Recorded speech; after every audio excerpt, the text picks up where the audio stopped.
And welcome. बहुत सारे बच्चों के कमेंट्स आए थे नीचे कि आपने थोड़ा ऊपर ऊपर से ही पढ़ाया है। तो वो जो है वो मेरा डेमो लेक्चर था। तो आज जो है मैं इसी न्यूट्रिशन को आगे कंटिन्यू करते हुए एक दो लेक्चर्स इस पर और आएंगे। हालांकि ये जो है आपकी एनसीईआरटी पे नहीं दिए हैं जैसे रोल ऑफ एलिमेंट्स, तो लेकिन फिर भी चलो मैं आपको पढ़ा लेता हूँ अगर आप ये बोलते हो। तो स्टार्ट करते हैं हम लोग।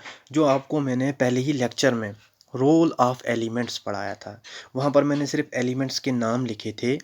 और अब यहाँ पर हम लोग एक एक करके एलिमेंट्स को डिस्कस करेंगे और ट्रिक सीखेंगे कि हम लोग इसे जो है कैसे याद रखेंगे। तो सबसे पहले मैक्रो एलिमेंट्स जो 9 थे उनमें से हम एक एक करके पढ़ेंगे। तो पहले जो 3 हैं इनका फंक्शन एक ही होता है। देखिए, कार्बन है, उसके बाद कार्बन है, हाइड्रोजन और ऑक्सीजन, ये 3 हम लोग सबसे पहले पढ़ेंगे। तो ये जो एलिमेंट्स होते हैं इनको प्लांट्स कहाँ से लाते हैं? इनको प्लांट्स एटमॉस्फेयर से ऑब्टेन करते हैं। एटमॉस्फेयर आप सब लोगों को पता ही होगा। चलिए मैं फिर भी लिख लेता हूँ। मान लीजिए ये हमारी अर्थ है। अर्थ जो है इसके यहाँ से बाहर वाली साइड क्या होता है, एक लेयर होती है गैसेस की। इस लेयर को हम लोग एटमॉस्फेयर कहते हैं। यानी कि ये आ गया अर्थ। इसके बाहर की लेयर जब आप ऊपर ऊपर चलते जाओगे ना, तो इसकी लेयर्स जैसे कि ट्रोपोस्फेयर, स्ट्रेटोस्फेयर, उसके बाद मीजोस्फेयर, ओजोनोस्फेयर, बहुत सारी ये आ जाती हैं लेयर्स। इन्हीं को हम लोग एटमॉस्फेयर, कलेक्टिवली इनको हम लोग एटमॉस्फेयर कहते हैं। अब CHO एक बार फिर से रिपीट करता हूँ, कार्बन, हाइड्रोजन, ऑक्सीजन जो हैं ये एक्वायर करते हैं प्लांट्स कहाँ से? एटमॉस्फेयर से और वाटर से भी। अब ये एक्वायर क्यों करते हैं, इनकी क्या ज़रूरत है प्लांट्स को? तो मेनली CO2 के लिए। किसके लिए? CO2 के लिए। यानी कि कार्बन डाइऑक्साइड की फॉर्म में ये चीज़ें ऑब्टेन की जाती हैं। स्पेशली कार्बन की मैं अगर बात करूं तो कार्बन को ऑब्टेन किया जाता है एटमॉस्फेयर में से in the form of carbon dioxide. और ये जो कार्बन डाइऑक्साइड है ये जो है सिंथेसिस करता है फूड की। ये करता है सिंथेसिस फूड की by the process of photosynthesis. Hope यहाँ तक आपको समझ आ गया होगा। उसके बाद अगर हम लोग ऑक्सीजन की बात करें, ऑक्सीजन की बात करें तो ये सेलुलर रेस्पिरेशन में हेल्प करता है। अब सेलुलर रेस्पिरेशन क्या होता है? जैसे हम लोग सांस लेते हैं, रेस्पिरेशन एक प्रोसेस होता है, होल प्रोसेस होता है।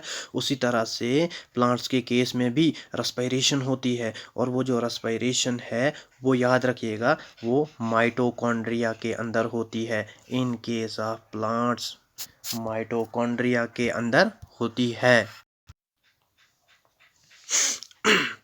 In case of plants respiration जो है वो 2 टाइप्स की होती है। एक तो माइटोकॉन्ड्रिया में होती है जो मैंने पहले ही बता दिया। उसके बाद 2 टाइप्स की होती है। एक तो आ गया photo respiration, PHOTO, photo respiration. और दूसरी होती है डार्क रेस्पिरेशन। फोटो रेस्पिरेशन क्यों कहते हैं? फोटो का मतलब होता है लाइट, LIGHT, लाइट। मतलब ये रेस्पिरेशन कब होती है? In the presence of light. जब लाइट होगी, जब सनलाइट होगी, जब तब होगी, उसे हम लोग कहेंगे फोटो रेस्पिरेशन। और दूसरी रेस्पिरेशन होती है जिस टाइम लाइट ना हो, मतलब एब्सेंस ऑफ लाइट में जो रेस्पिरेशन हो उसे हम लोग डार्क रेस्पिरेशन कहते हैं। अगर मैं इन तीनों का कलेक्टिव फंक्शन बताऊं, तीनों एक साथ क्या काम करते हैं? एक तो सेल वॉल की फॉर्मेशन करते हैं और दूसरी नंबर बात प्रोटोप्लाज्म जो है बनाते हैं। अब आप सब लोगों को शायद क्या पता ना हो, पता हो कुछ बच्चों को सेल वॉल और प्रोटोप्लाज्म कुछ नॉन साइंस बैकग्राउंड से भी हैं। तो हम सबसे पहले मैं आपको सेल वॉल दिखाता हूँ। मान लीजिए ये प्लांट सेल है। अब प्लांट सेल जो है, प्लांट सेल बना होता है, इसके बाहर से भी एक लेयर होती है, कवरिंग होती है, और एक अंदर वाली साइड आ गई। ठीक है। अब ये वाली जो है इसे हम लोग कहते हैं सेल वॉल, और ये जो अंदर वाली होती है इसे हम लोग कहते हैं सेल मेम्ब्रेन। ये जो सेल वॉल होती है ये क्यों है बाहर से? इन केस ऑफ ह्यूमंस याद रखिएगा, in case of human cell wall present नहीं होती, सिर्फ सेल मेम्ब्रेन होती है। ये आप याद रखेंगे, बिग डिफरेंस है। In case of animal cell wall जो है नहीं होती, however in case of plant cell cell wall present होती है। क्यों होती है? क्योंकि सेल को ये रिजिडिटी प्रोवाइड करता है, उसके बाद इसका स्ट्रक्चर बनाने में हेल्प करता है। देखो प्लांट कितना हार्ड होता है, ठोस होता है, इंसान नहीं होता। आप इंसान को उंगली लगाओगे वो उतना हार्ड नहीं होता। ये क्यों? क्योंकि उसके सेल्स जो हैं उसके बाहर जो हैं वो सेल वॉल लगी होती है। होप आपको सेल वॉल समझ आ गया होगा। अब हम लोग प्रोटोप्लाज्म देखते हैं। प्रोटोप्लाज्म क्या होता है? देखिए, मान लीजिए ये जो है एक सेल है। सेल के अंदर न्यूक्लियस भी होता है, इतना तो आप सब लोग जानते होंगे। तो जो सेल के न्यूक्लियस के जो बाहर वाला हिस्सा होता है, कलर चेंज कर लेता हूँ, ये जो बाहर वाला हिस्सा होता है, इसके अंदर जो फ्लूइड होता है उसे हम लोग कहते हैं साइटोप्लाज्म, PLASM, साइटोप्लाज्म। और जो न्यूक्लियस के अंदर होता है फ्लूइड उसे हम लोग कहते हैं न्यूक्लियोप्लाज्म, NUCLEOPLASM, न्यूक्लियोप्लाज्म। और इन दोनों को मिलाकर साइटोप्लाज्म प्लस न्यूक्लियोप्लाज्म सेल का, इन दोनों को अगर हम लोग कंबाइन की बात करें उसे हम लोग कहते हैं प्रोटोप्लाज्म। होप ये भी समझ आ गया होगा। अब हम लोग फिगर के द्वारा इसे देखेंगे। देखिए, यह स्ट्रक्चर है सेल का। तो सेल जो है, सेल में ये वाला पोर्शन आ गया साइटोप्लाज्म, ये वाला पोर्शन आ गया न्यूक्लियोप्लाज्म। यानी ये जो है साइटोप्लाज्म के अंदर का फ्लूइड है साइटोप्लाज्म, और न्यूक्लियस के अंदर के फ्लूइड को हम लोग कहेंगे न्यूक्लियोप्लाज्म। और दोनों जब मिलेंगे तो वो क्या बनाएंगे? वो बनाएंगे प्रोटोप्लाज्म, PROTOPLASM। स्पेलिंग बोल देता हूँ क्योंकि लिखने का उतना टाइम नहीं होता। उसके बाद अब हम लोग दूसरे एलिमेंट की बात करेंगे, नाइट्रोजन की। नाइट्रोजन जो है, नाइट्रोजन का फंक्शन क्या होता है, उसके बाद नाइट्रोजन की कमी की वजह से क्या हो जाता है, ये कुछ चीज़ें पढ़ेंगे। और लास्ट पे मैं आपको मैक्रो एलिमेंट्स की अलग से एक ट्रिक बताऊंगा याद रखने की, और माइक्रो की भी एलिमेंट्स की ट्रिक बताऊंगा। अब नाइट्रोजन जो है, नाइट्रोजन को भी एटमॉस्फेयर से ऑब्टेन किया जाता है। ये आ गया एटमॉस्फेयर।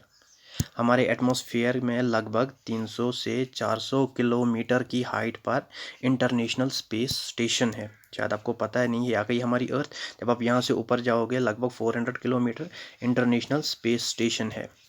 आप देखिएगा वहाँ पर हर वक्त कुछ बंदे प्रेजेंट होते हैं, वहाँ पर वो बैठे रहते हैं। और वो इसलिए बनाया गया है ताकि मतलब लोगों को, साइंटिस्ट्स को पता चल जाए कि वहाँ पर बैठने से क्या इफेक्ट होता है। ग्रेविटी जहाँ पर, वहाँ पर ग्रेविटी तो होती नहीं है, इसलिए वहाँ पर देखा जाता है कि ग्रेविटी की एब्सेंस में इंसान पर क्या इफेक्ट पड़ता है, और बहुत ज़्यादा इफेक्ट पड़ता है। ये देखा गया है अगर बंदा वहाँ पे 2 साल से ज़्यादा रहे तो उसकी डेथ हो सकती है। ये जो नाइट्रोजन होता है, नाइट्रोजन एक तो प्रोटीन की सिंथेसिस करता है, प्रोटीन्स बनाता है, और दूसरा न्यूक्लिक एसिड। अब हम, प्रोटीन क्या होता है? प्रोटीन जो है, प्रोटीन अमाइनो एसिड्स की चेन होती है। अमाइनो एसिड्स की चेन, मान लीजिए ये अमाइनो एसिड्स है, इस चेन को हम लोग अमाइनो एसिड्स कहते हैं। और ये चेन जो हैं ये जुड़ी किससे होती हैं? एक दूसरे से बॉन्ड्स से। बॉन्ड्स जिन्हें हम लोग पेप्टाइड बॉन्ड्स कहते हैं। पेप्टाइड बॉन्ड से अमाइनो एसिड की चेन जुड़ी होती है। लेकिन हर एक अमाइनो एसिड को हम लोग प्रोटीन नहीं कहते। लगभग 20 अमाइनो एसिड या उससे ज़्यादा की चेन को हम लोग प्रोटीन कहते हैं। और दूसरा न्यूक्लिक एसिड की फॉर्मेशन भी करता है। आपको पता है न्यूक्लिक एसिड कहाँ पर बनेगा? न्यूक्लिक एसिड यानी न्यूक्लियस में ही बनेगा, न्यूक्लियस से ही रिलेटेड है।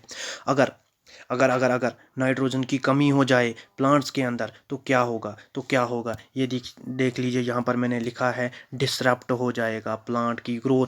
यानी अगर प्लांट की ग्रोथ हो रही है, वो बढ़ रहा है, वो रुक जाएगी, वो स्टॉप हो जाएगी, वो डिसरप्ट हो जाएगी। एक तो मेन डिसएडवांटेज इसका ये है कि ताकि नाइट्रोजन की कमी ना हो, दैट्स वाई हम लोग अपनी ज़मीनों में भी फर्टिलाइज़र यूज़ करते हैं, नाइट्रोजन को इस्तेमाल करते हैं, फास्फोरस को इस्तेमाल करते हैं, पोटेशियम को इस्तेमाल करते हैं।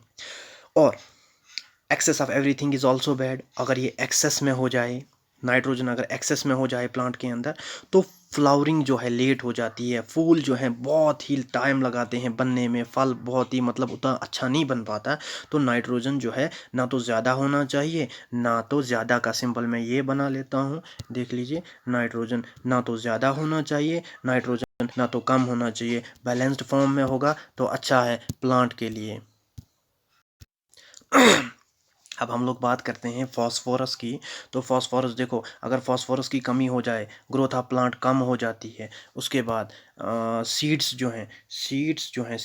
की प्रोडक्शन जो है उसमें भी इफ़ेक्ट पड़ता है और मैच्योरिटी ऑफ फ्रूट भी उस पर भी इफ़ेक्ट पड़ता है। लेकिन ये अगर अच्छी क्वांटिटी में हो तो सीड्स भी अच्छे खासे बनते हैं, मैच्योरिटी ऑफ फ्रूट्स यानी फ्रूट्स भी अच्छे खासे टाइम पर बड़े हो जाते हैं। और ये जो है मेनली पाया कहाँ पर जाता है, न्यूक्लिक एसिड में। न्यूक्लिक एसिड तो समझते ही होंगे आप लोग। मान लीजिए इन केस ऑफ ह्यूमंस डीएनए पाया जाता है तो ह्यूमंस का न्यूक्लिक एसिड डीएनए होगा। इन केस ऑफ वायरसेस आरएनए होता है तो उनका न्यूक्लिक एसिड आरएनए है। In case of plants DNA हो या आरएनए हो, वही जो है चाहे डीएनए हो चाहे आरएनए हो उसी को हम लोग न्यूक्लिक एसिड कहते हैं। ये तो आपको पता होगा होप, चलो फिर भी मैंने बता दिया। उसके बाद अब और ये पाया जाता है फॉस्फोलिपिड्स में। ये तो अब टफ टर्म्स आ रही है क्योंकि स्टूडेंट खुद बोल रहे हैं हमें और ज़्यादा डीप पढ़ना है। तो अगर ये टर्म आपको समझ आती भी नहीं है फिर भी कोई बात नहीं, क्योंकि साइंस जो है आपको सिर्फ 5 मार्क्स की आनी है। 5 टॉपिक्स हैं, 5 मार्क्स की आ जाएगी और मोस्टली एनसीईआरटी से ही आपको पूछा जाएगा। तो आपने जो है एनसीईआरटी से ही मैक्सिमम पढ़ना है। मैंने लगभग एनसीईआरटी जो है उसमें न्यूट्रिशन लगभग सारा पढ़ा लिया है, 9th और 10th की एनसीईआरटी। अब मैं ये एडिशनल पढ़ा रहा हूँ क्योंकि कुछ बच्चे बोल रहे हैं इसलिए, वरना ये पढ़ाने की ज़रूरत नहीं थी। और आपको इनकी पीडीएफ्स जो हैं, मेरा एक टेलीग्राम का चैनल है, फ़िलहाल तो आपको शायद ये प्रोवाइड करा देंगे जेके सिविल सर्विसेज वाले, और अगर ना प्रोवाइड करें तो मेरा एक टेलीग्राम चैनल है साइंस SCIENCE साइंस कॉन्सेप्ट्स, और उसका लोगो जो है ऐसे अर्थ शायद बनी हुई है और उसके ऊपर कुछ एनिमल्स बने हुए हैं। तो आप उसको सब्सक्राइब कर लीजिए। वो मैंने पहले नहीं बनाया, ये मैंने कल ही बनाया है ताकि आप लोगों को पीडीएफ्स मिल सके। और आपको वहाँ पे पीडीएफ्स, एक तो मेरी पीडीएफ्स भी मिल जाएंगी जहाँ से मैं पढ़ाता हूँ। मे बी सम टाइम कुछ बच्चे ज़्यादा पढ़ना चाहते हैं तो आपको वहाँ पे एनसीईआरटी की वो पीडीएफ्स मिल जाएंगी और आपको वो कलेक्टिवली बुक नहीं मिलेगी, आपका टाइम वेस्ट नहीं होगा। वहाँ पर जो है आपको हर एक टॉपिक की अलग से पीडीएफ मिलेगी। तो आप वहाँ पर जाके देख लीजिए, अच्छा लगे। अगले लेक्चर में उसका मैं वो लोगो भी डाल लूँगा टेलीग्राम चैनल का, तो आप वहाँ पर से आप पीडीएफ्स डाउनलोड कर सकते हो। अब मैं पढ़ा रहा था मैं फास्फोरस। तो फास्फोरस एक तो न्यूक्लिक एसिड में पाया जाता है और दूसरा फॉस्फोलिपिड्स में। फॉस्फोलिपिड्स होते क्या हैं? फॉस्फोलिपिड्स जो होते हैं ये फैट्स होते हैं। लिपिड्स माने मैंने पहले ही लेक्चर फर्स्ट में ही बोल दिया है, लिपिड्स होता है फैट्स, और ये फैट्स बने होते हैं फॉस्फोरस के बने होते हैं, इसीलिए हम लोग इनको फॉस्फोलिपिड्स कहते हैं। PHO phospholipids. तो ये जो हैं ये पाए कहाँ पर जाते हैं? ये मोस्टली सेल मेम्ब्रेन को जब आप माइक्रोस्कोप में देखोगे ना, ये आ गई सेल वॉल, कलर चेंज कर लेता हूँ, ये आ गई सेल वॉल, ये आ गई सेल मेम्ब्रेन। जब आप इसको माइक्रोस्कोप में देखोगे जूम करके तो आपको फॉस्फोलिपिड्स दिखेंगे, यानी कि सेल मेम्ब्रेन जो है फॉस्फोलिपिड की ही बनी हुई होती है। मेन कॉन्स्टिट्यूएंट जो है सेल मेम्ब्रेन का वो फॉस्फोलिपिड्स ही होता है। चलिए आगे बढ़ते हैं। के यानी पोटेशियम। ये आप पीरियोडिक टेबल पर आप एलिमेंट्स लगभग 20 तक याद कर लीजिए, और अगर आपको याद नहीं रहते तो मैं आपको ट्रिक बताऊंगा, आप लेक्चर में के कमेंट में लिखना। अगर आपको एलिमेंट्स याद नहीं रहते तो इंपॉर्टेंट एलिमेंट्स की मैं ट्रिक बताऊंगा, तो 2-4 बार रिवाइज करके आपको एलिमेंट लगभग 20 से 30 तक याद हो जाएंगे, उतने काफ़ी हैं। अब अगर हम लोग पोटेशियम की बात करें, पोटेशियम का सिंबल होता है ये के, मैंने इसलिए लिखा है केमिस्ट्री में ये सिंबल होता है पोटेशियम का। ये जो है ग्रोथ ऑफ प्लांट के लिए बहुत ही इंपॉर्टेंट रोल प्ले करता है, और अगर इसकी कमी हो जाए तो ये जो लीव है, पत्ता जो होता है प्लांट्स पर, उसके ऊपर धब्बे आ जाते हैं, दाग लग जाते हैं और पत्ते खराब हो जाते हैं, पेड़ खराब हो जाते हैं, फसल अच्छी नहीं बन पाती। इसका मेन डिसएडवांटेज यही है। और दूसरी नंबर बात, फोटोसिंथेसिस प्रोटीन सिंथेसिस का प्रोसेस भी रुक जाता है, डिसरप्ट हो जाता है उसकी वजह से भी बहुत सारी प्रॉब्लम्स प्लांट्स में क्रिएट हो जाती हैं। ज़्यादा डेप्थ देखिए, आपने सिर्फ 5 नंबर का पढ़ना है। एसएसबी के लिए आप 2000 से लेकर 2020 तक के पेपर्स देख लीजिए और देख लीजिए आप कैसे क्वेश्चंस आते हैं साइंस में। जो हम लोग नज़रअंदाज कर देते हैं वो क्वेश्चन आते हैं, इसलिए हमें चाहिए कि हम ऊपर वाले क्वेश्चंस को नज़रअंदाज ना करें। और आप जो है कोई मास्टर्स डिग्री साइंस में नहीं कर रहे हो, बायोलॉजी में, या पीएचडी नहीं कर रहे हो, जितना ज़्यादा नॉलेज काफ़ी है आपके लिए, मैं उतना ही आपको पढ़ा रहा हूँ। इसके अलावा भी पढ़ना होगा, आपको पीडीएफ्स प्रोवाइड हो जाएंगी साइंस कॉन्सेप्ट्स के चैनल में, आप वहाँ से भी पढ़ सकते हो। नेक्स्ट आ जाता है अब मैग्नीशियम। मैग्नीशियम का सिंबल Mg।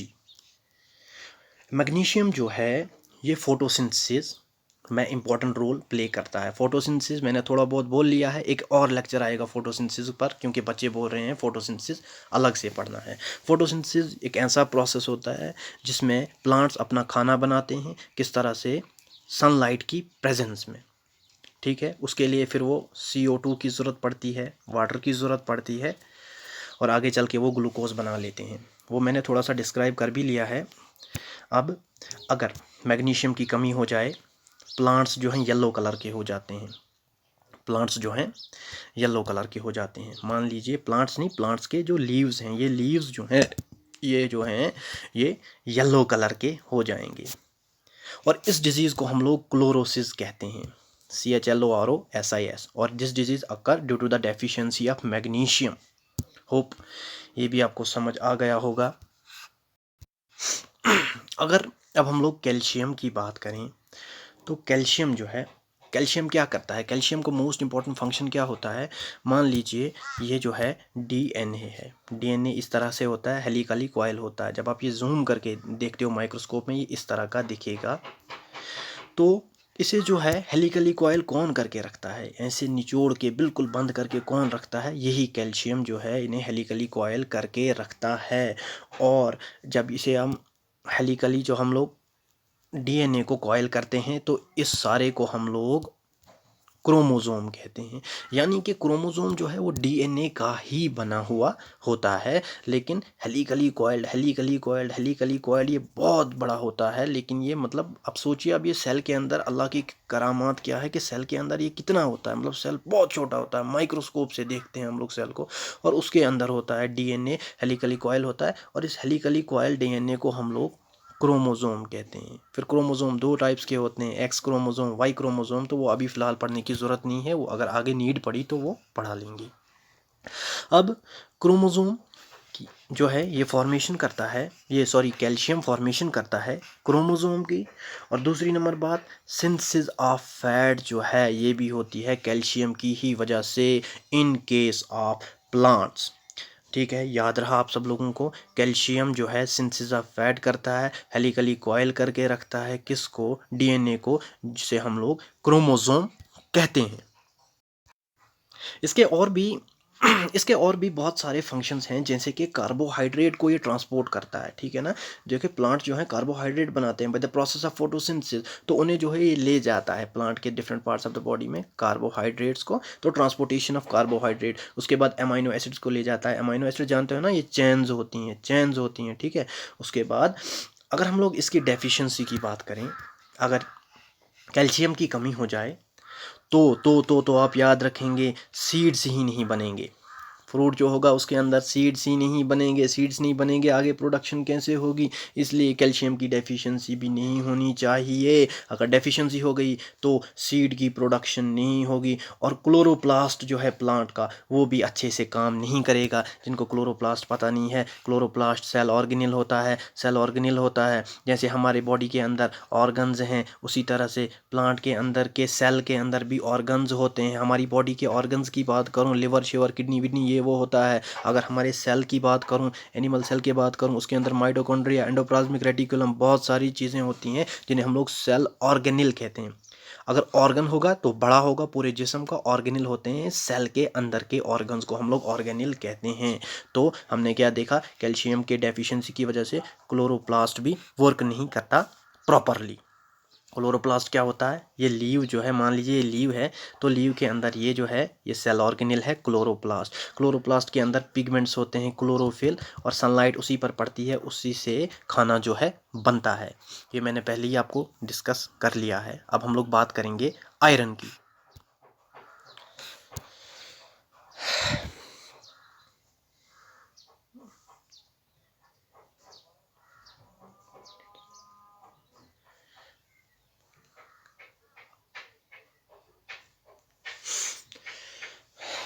आयरन जो है रेस्पिरेटरी एक्टिविटीज़ में हेल्प करता है, और रेस्पिरेशन हमने पढ़ना ही है। इसमें क्रेब्स साइकिल से पाया जाता है प्रोटोप्लाज्म के अंदर और क्रोमेटिड्स।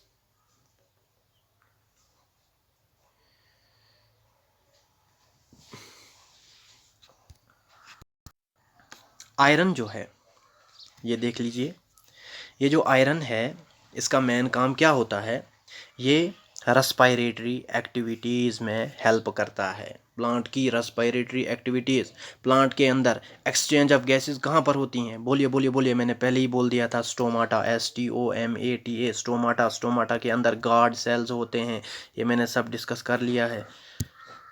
अब ये पाया कहाँ पर जाता है, आयरन। आयरन जो है पाया जाता है प्रोटोप्लाज्म के अंदर, यानी कि सेल जो है इसका साइटोप्लाज्म प्लस न्यूक्लियोप्लाज्म बन गया प्रोटोप्लाज्म। और क्रोमाटिड्स के अंदर भी आयरन होता है। मान लीजिए क्रोमाटिड्स क्या होता है, क्रोमोसोम जो है, मान लीजिए ये आ गया क्रोमोसोम, इस तरह के होते हैं, एक शेप्ड है क्रोमोसोम। तो इसकी जो एक ये वाली जो, मान लीजिए ये वाली डंडी है, इसे भी क्रोमाटिड कहेंगे, इसे भी हम लोग क्रोमाटिड कहेंगे। उसके बाद, और अगर डेफिशिएंसी हो जाए आयरन की, पहले ही बता दिया था मैंने, लीव्स येलो हो जाएंगे, और उस डिजीज़ को हम लोग क्लोरोसिस कहते हैं। क्लोरोसिस कहते हैं, याद रहा आपको। और भी पहले भी हमने पढ़ा, कुछ एलिमेंट्स की कमी की वजह से क्लोरोसिस हो जाता है, वहीं आयरन की वजह से भी क्लोरोसिस हो जाता है। यहाँ पर पॉइंट ये है कि ये क्रोमाटिड में पाए जाते हैं, प्रोटोप्लाज्म में पाए जाते हैं, रेस्पिरेटरी एक्टिविटीज़ में हेल्प करते हैं। अब हम लोग आयरन को ये जिंक को देखेंगे। जिंक का फॉर्मूला जो है केमिस्ट्री के अकॉर्डिंग Fe कहते हैं जिंक को, सॉरी Zn होता है जिंक, Fe कहते हैं आयरन को हम लोग। आयरन होता है Fe, सिंबल है आयरन का Fe, और Zn है जिंक का। अब जिंक जो है, जिंक का फंक्शन क्या होता है प्लांट्स के अंदर, बहुत इंपॉर्टेंट फंक्शन है, यूनिक फंक्शन है, आप लोग याद रखेंगे, IAA यानी indole acetic acid, INDOLE, indole acetic acid. Acetic acid की स्पेलिंग तो आती ही होगी, INDOLE, indole, ACETIC, acetic acid. Indole acetic acid जो है ये एक टाइप है प्लांट के हार्मोन की। मान लो एक हार्मोन होता है प्लांट का ऑक्सिन,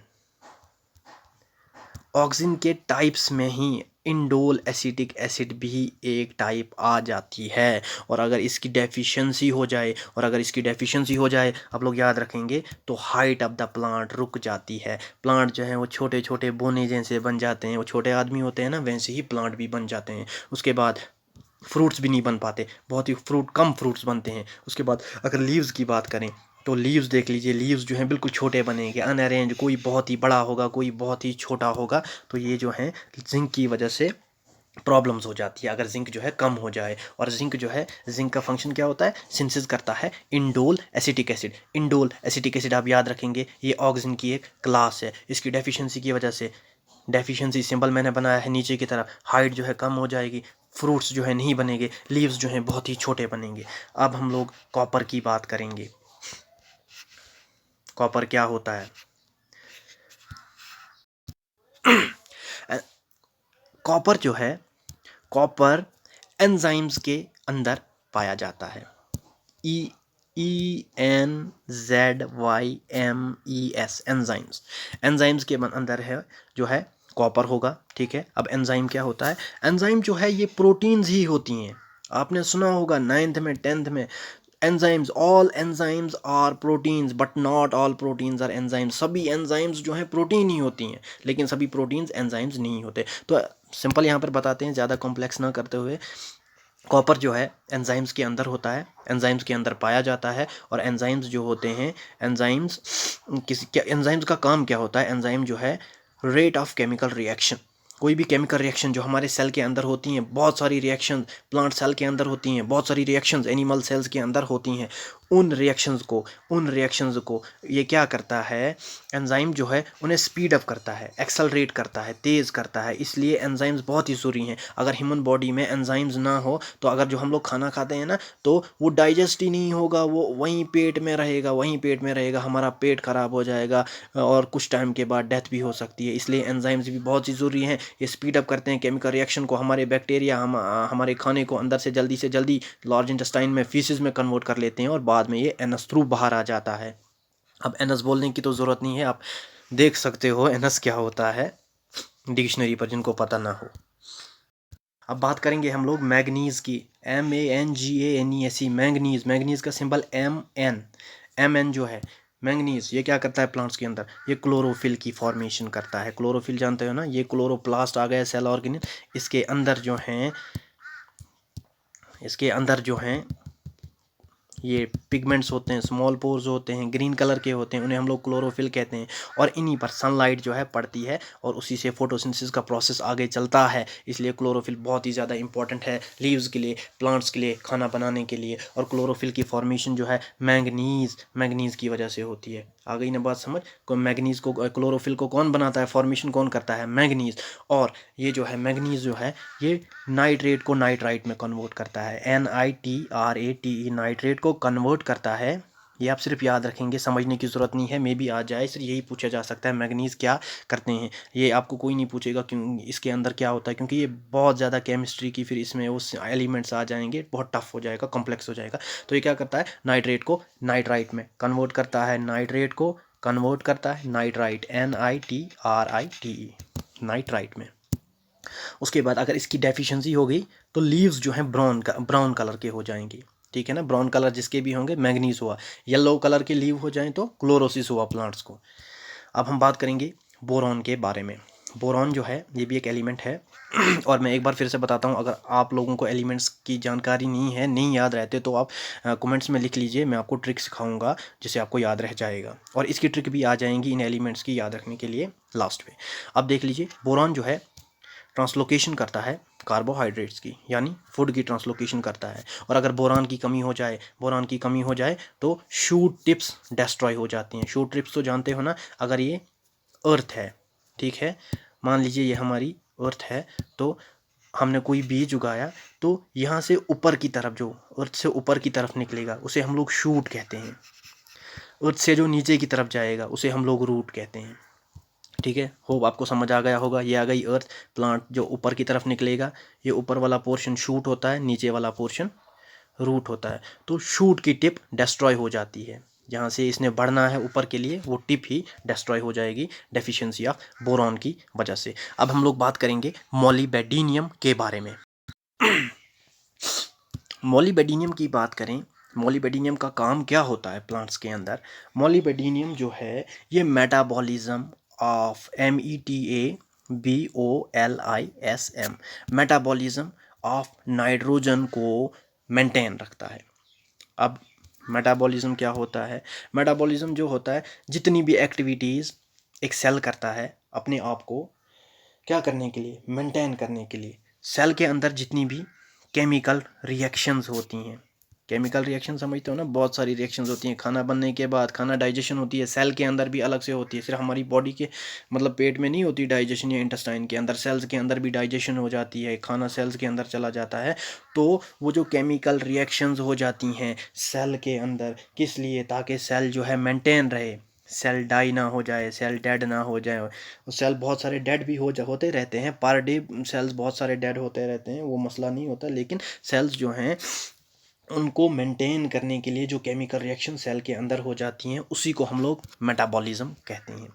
मेटाबॉलिज्म दो टाइप्स का होता है, उतना इंपॉर्टेंट नहीं है तो फिर भी मैं बता देता हूँ। कैटाबॉलिज्म, CATABOLISM कैटाबॉलिज्म, और दूसरी टाइप होती है एनाबॉलिज्म, ANABOLISM। शायद ये हम लोग रेस्पिरेशन में हम लोग पढ़ेंगे, लेकिन इसमें उतना पढ़ने की ज़रूरत नहीं है। और अगर मोलिबेडिनियम जो है, मोलिबेडिनियम की डेफिशिएंसी हो जाए तो विपटेल डिजीज़ हो जाती है। विपटेल डिजीज़ स्पेशली किन में होती है, स्पेशली हो जाती है कॉलीफ्लावर और कैबेज के अंदर।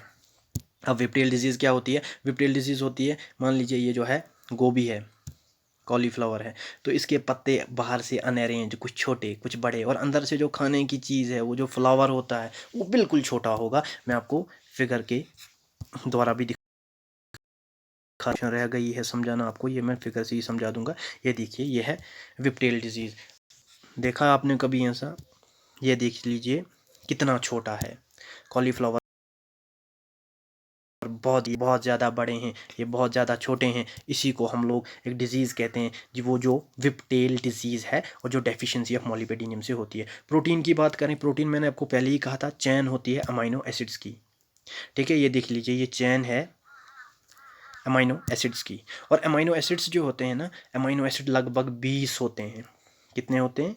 20 होते हैं। 20 में से हमारी बॉडी जो है 12 बना लेती है, ठीक है, खुद बना लेती है। और 8 जो है, 8 हमको बनाने पड़ते हैं। वो किस तरह से बनाने पड़ते हैं बॉडी को? एक 20 12 तो 12 खुद ही बन जाएंगे, लेकिन 8 जो है वो बनाने पड़ेंगे।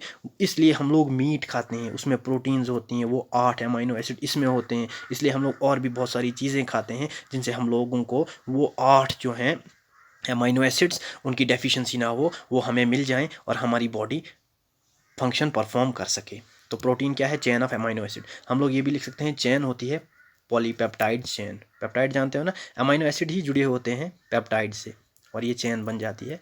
तो polypeptide chain, poly means many, बहुत सारे, पॉलीपेप्टाइड, पेप्टाइड से बनी हुई चेन, बहुत सारे अमाइनो एसिड से बनी हुई chain is called amino acid. तो अमाइनो एसिड यहाँ पर 20 के 20 मैंने लिखे हैं, सिंबल्स भी हैं, आप अगर देखना चाहो देख सकते हो। अलानीन, आर्जिनिन, एस्परजीन, इनके अलग अलग फंक्शन होते हैं, फिर ये बहुत ज़्यादा डीप हो जाएगा। तो ये हो गया। अब मैं आपको ट्रिक समझा लेता हूँ। लेक्चर तो अब लगभग कंप्लीट हो चुका है, अब ट्रिक है। पहले पहले हम लोग मैक्रो एलिमेंट्स की देखते हैं। मैंने आपको मैक्रो एलिमेंट कितने बोले थे? 9 बोले थे। देख लीजिए, एक तो कार्बन होता है, hydrogen, oxygen, nitrogen, phosphorus, calcium, magnesium, मतलब 9 होते हैं। कहाँ तक? कैल्शियम तक। तो देख लीजिए, पहले 3 CHO, पहले आप याद रखेंगे CHO, chief horticultural officer, chief horticultural officer, CHO, chief horticultural officer, इतना याद रहा। दूसरा फिर 3 एलिमेंट और आ जाएंगे, NPK। NPK आपको याद रखना पड़ेगा, क्योंकि NPK आपको मैंने क्रिटिकल एलिमेंट्स में भी पढ़ाया था। NPK नाइट्रोजन, फॉस्फोरस और पोटेशियम, ठीक है। आगे ये 3, और लास्ट वाली टर्म MSC। MSC जानते हो ना बच्चे, MSC करते हैं डिग्री, तो MSC में भी 3 एलिमेंट आपके कवर हो जाएंगे। देख लीजिए कौन कौन सा। एक तो मैग्नीशियम कवर हो जाएगा, उसके बाद MS से होता है सल्फ़र, सल्फ़र और कैल्शियम। ये सब जो हैं, ये 9 एलिमेंट्स किस में आ जाते हैं? ये 9 एलिमेंट्स आ जाते हैं मैक्रो एलिमेंट्स।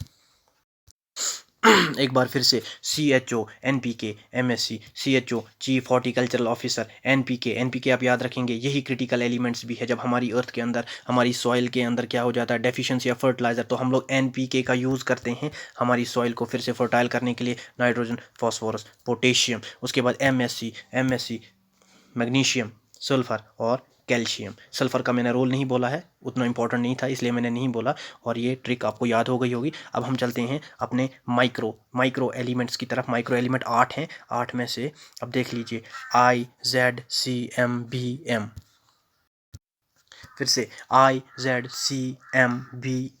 अब यहाँ पर ट्रिक आप कैसे याद रखेंगे? एक लड़का होता है, एक लड़का जो होता है वो अपनी ज़िंदगी से बहुत ज़्यादा परेशान होता है। वो दूसरे एक लड़के को खुश देखता है, तो फिर वो उसको एक सेंटेंस बोलता है। बस वही सेंटेंस आपने याद रखना है, आपके एलिमेंट 8 के 8 याद रह जाएंगे। क्या वो बोलेगा? इस ज़िंदगी से मुझे भी मिला दो, इस ज़िंदगी से, इस ज़िंदगी से, CA से मुझे भी मिला दो। बस इतनी ट्रिक थे। आई से आ जाएगा, आई से क्या होगा? आई से होगा आयरन, जेड से जिंक, सी से कॉपर, सी से कॉपर, एम से मैंगनीज, एम से मैंगनीज, बी से बोरॉन और एम से मोलिबेडिनियम, एम से मोलिबेडिनियम। ट्रिक क्या है? इस ज़िंदगी से मुझे भी मिला दो, इस ज़िंदगी से मुझे भी मिला दो। जब बंदा तंग आ जाता है, फिर वो किसी खुशहाल इंसान को कहता है, इस ज़िंदगी से मुझे भी मिला दो। यही ट्रिक है।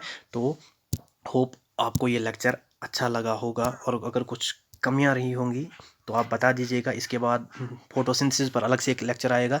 और अगर आप नहीं आप बता दिया करें कहाँ पे कमी है कहाँ पे नहीं, मैं इम्प्रूव करूँगा। और जो पहले 3 लेक्चर्स थे वो एक ही दिन मैंने बनाए थे, इसलिए मैंने उसमें थोड़ा बढ़ाया नहीं। लेकिन आज से जो है लेक्चर बड़े बड़े आएंगे अगर आप लोग कहेंगे। ट्रिक फिर से एक बार, CHO chief horticultural officer, NPK critical element भी मैक्रो एलिमेंट भी, और MSc। उसके बाद दूसरी ट्रिक माइक्रो के लिए IZCMBN। इस ज़िंदगी से मुझे मिला दो। इसी के साथ स्टूडेंट्स, ओके बाय।